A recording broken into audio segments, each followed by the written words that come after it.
Hey guys, so I wanted to hop on here and I'm feeling all of the feels today and I wanted to share a really valuable lesson with you guys. The topic is going to be about sympathy versus empathy. And so a lot of you guys know that I've had a lot of trauma in my life.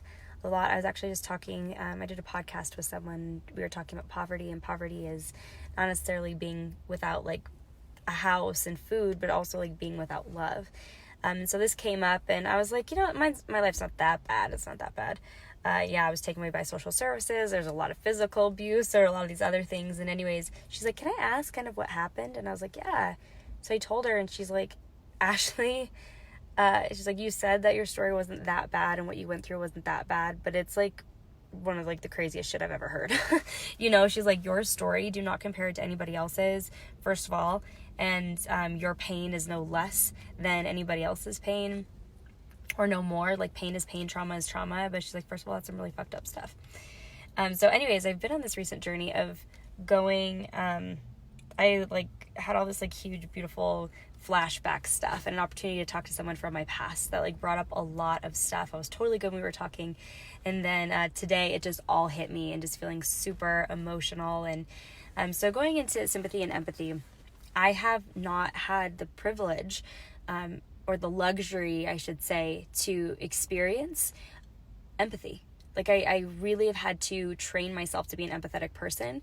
And hey, everyone who's hopping on here, I had to train myself to understand empathy, because for me, like having a lot of trauma and a lot of abuse, it was like, come on, I was not the oldest sister, but I was definitely the most responsible sister out of my brothers and my sisters. And it was like, we don't have time to be sad. Like, we got to go to school. We can't tell people what just fucking happened.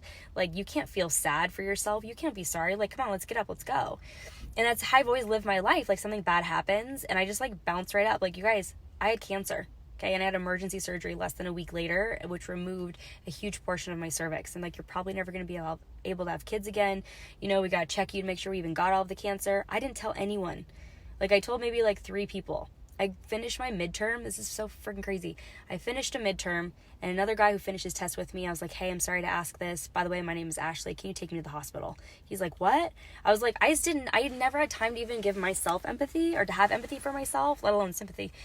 I just had to do it. That's like what I've always done. And so it's one of the biggest lessons I've had to learn in my coaching is to really bring empathy. Because for me, I'm a problem solver. I'm a solution-based coach. What's the problem? What's the solution? Bring it to the table and let's figure out a solution for it. And I've realized through my clients and also through some amazing friends who've like gently called me out on this of like, Ashley, that's not how real life is, And I had a very wise person, Ellie Holbrook, who's one of my best friends and also a huge mentor. She described to me, this may have come from Brene Brown, the difference between sympathy versus empathy. Imagine you have a teddy bear at the bottom of a hole.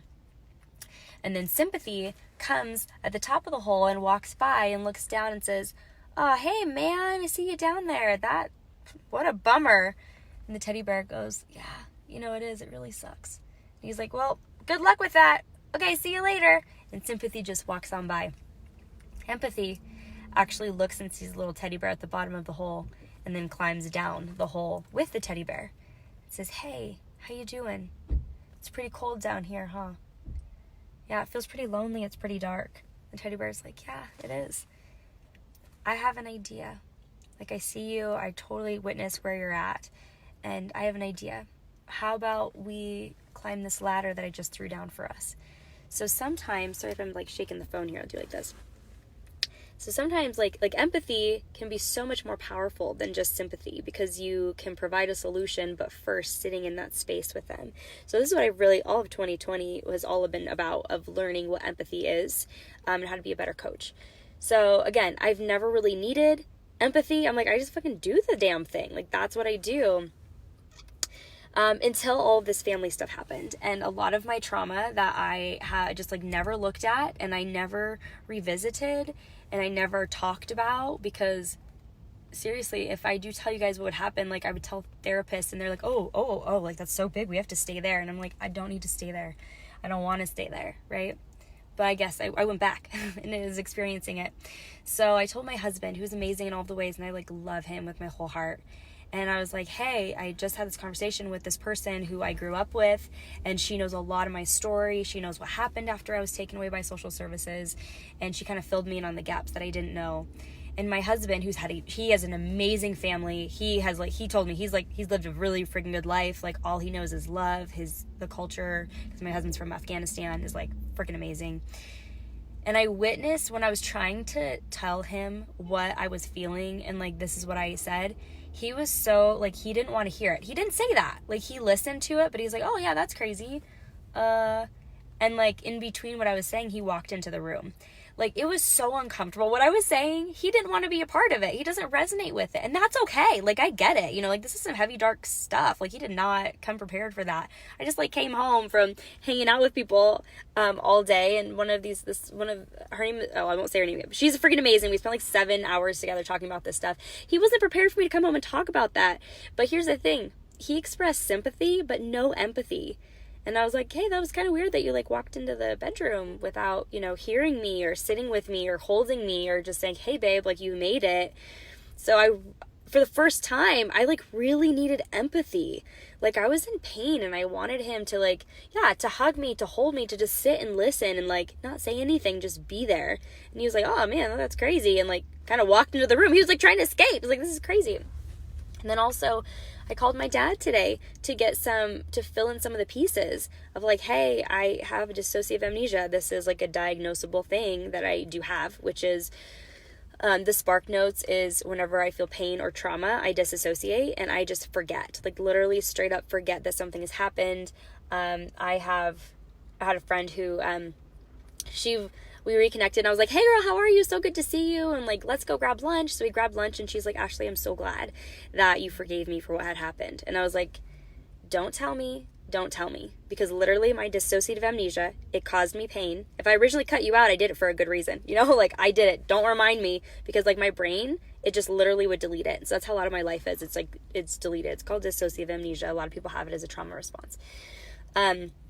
So anyways, I don't remember a lot of these pieces. And so I called my dad and I was like, my dad's been with me through it all, right? He's been a part of it. So I'm going to call my dad. My dad did the same thing that my husband did. He didn't know how to handle it. He's kind of just like, well, you're through it now and you're here now.